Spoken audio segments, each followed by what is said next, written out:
Halo teman-teman, balik lagi sama saya Rati Afandi, dosen Ilmu Komunikasi Universitas Pasundan, Bandung.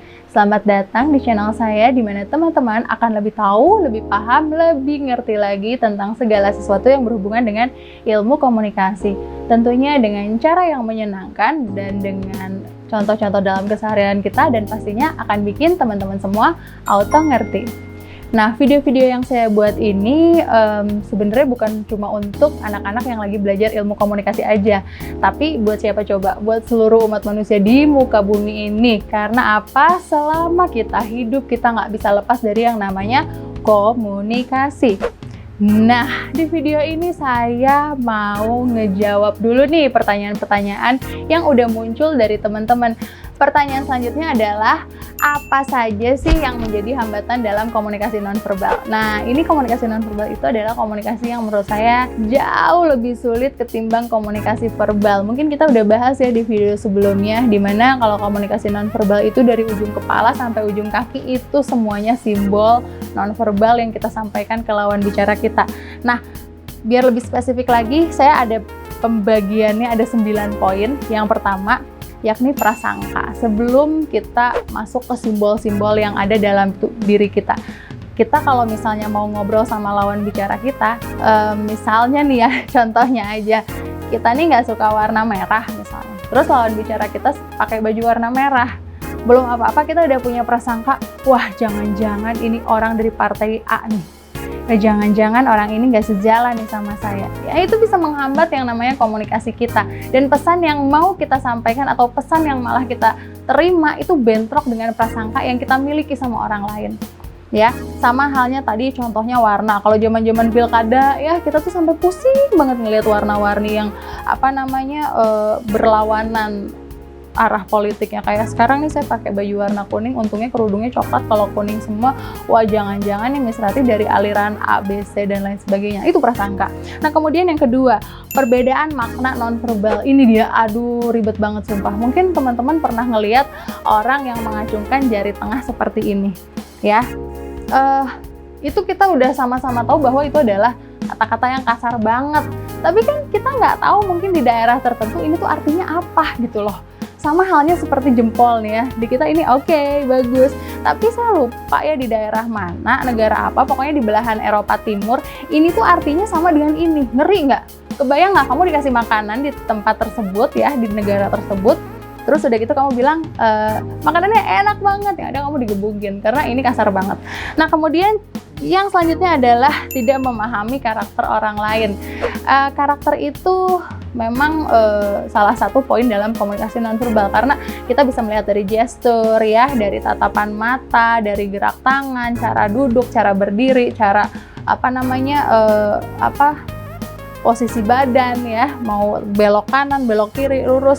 Kita nggak paham karakter-karakter yang mereka utarakan melalui pesan-pesan nonverbal, pada akhirnya membuat kita menjadi gagap dalam menyampaikan pesan atau malah dalam menerima dan memberikan feedback. Misalnya tadi saya bilang kita nggak bisa memahami gestur orang. Nah, tadi saya kasih contoh yang salaman, kemudian ini ada contoh selanjutnya, kita tidak bisa memahami gestur orang ketika orang itu ngobrol. Ada 2 tipe orang ya, di mana mereka itu ada yang ngobrol itu harus tatap mata. Jadi kalau misalnya ngobrol mukanya nggak tatap-tatapan, rasanya nggak enak ya. Ada yang orang kalau menatap lawan bicara dianggap tidak sopan atau impolite. Nah, akhirnya orang yang pengen ditatap mukanya ketika bicara dan lawan bicaranya menganggap menatap muka adalah hal yang tidak sopan, nah hal tersebut akan menimbulkan yang namanya misunderstanding dalam komunikasi nonverbal. Nah, kemudian yang selanjutnya, ini nih yang sangat-sangat sering terjadi dalam komunikasi nonverbal dan menimbulkan barrier, malah jadi berantem, yakni spontanitas.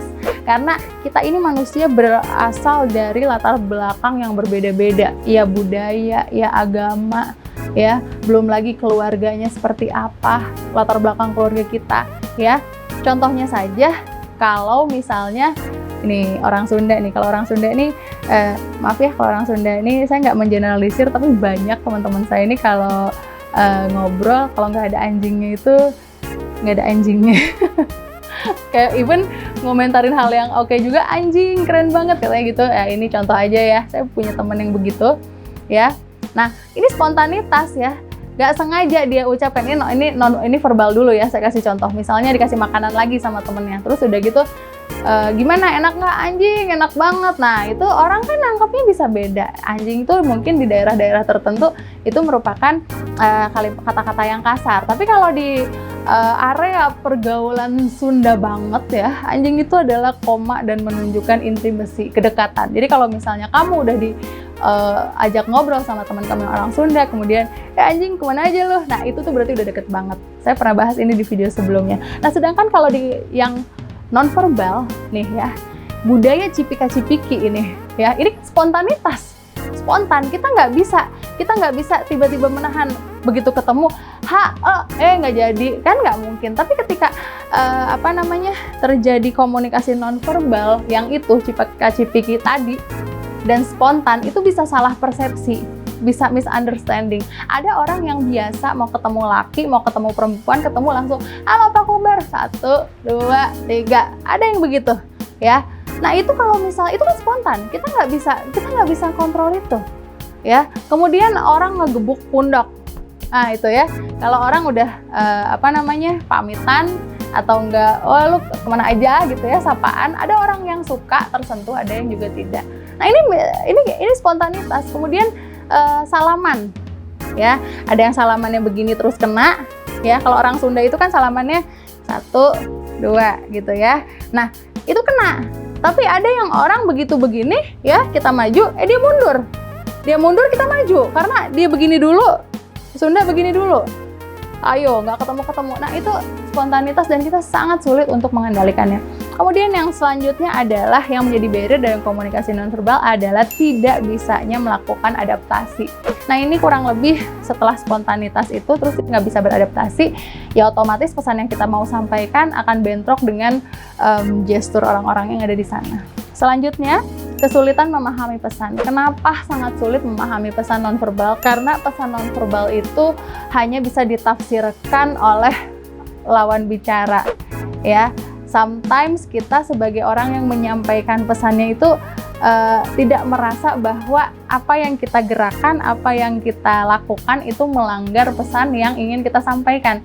Tapi boleh jadi pesan yang memang kita sampaikan itu bentrok. Kenapa? Karena mereka tidak memahami gestur kita.